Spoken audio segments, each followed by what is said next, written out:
Yeah, well, I get to end with some good news for everybody. So, we've heard a lot today about all the tax hikes and anti growth policies coming out of the Biden administration or have already been enacted and are being supported by congressional Democrats. And while those are certainly worthy of denunciation for many of the reasons you've heard about today, the good news is in state capitals across the country, taxpayers have reason for celebration.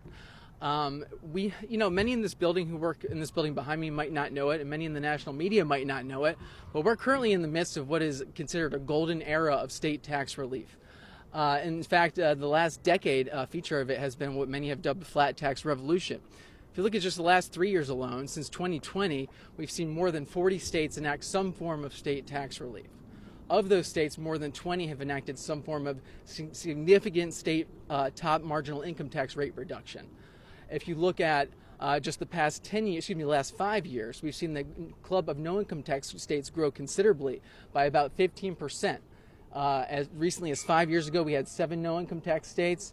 Tennessee phased out their investment income tax in 2021, bringing us to 8 no income tax states. And then New Hampshire enacted legislation phasing out their investment income tax, which will bring us to 9 no income tax states when that phase out is complete in a few years. In fact, there's legislation pending now in New Hampshire that may speed up that phase out, getting us to 9 no income tax states even sooner.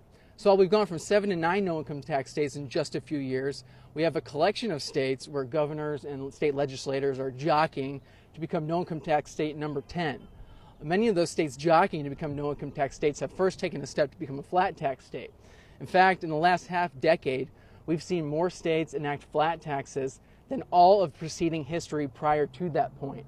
We've gone from 9 to 14 states with flat taxes. When you look at the states with a flat tax of 0, no income tax, or a flat tax above 0, we're now at almost half the country that either has a 0 income tax or a flat tax rate.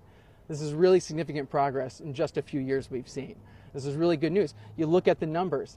As recently as 13 years ago, in 2010, the year that Republicans swept control in many state capitals, the median top state income tax rate was 6%.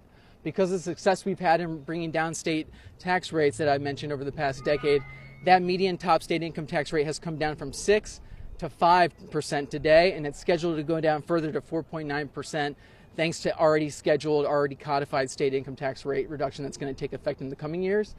And with all that progress, we have more pending state income tax rate reduction pending in state capitals right now.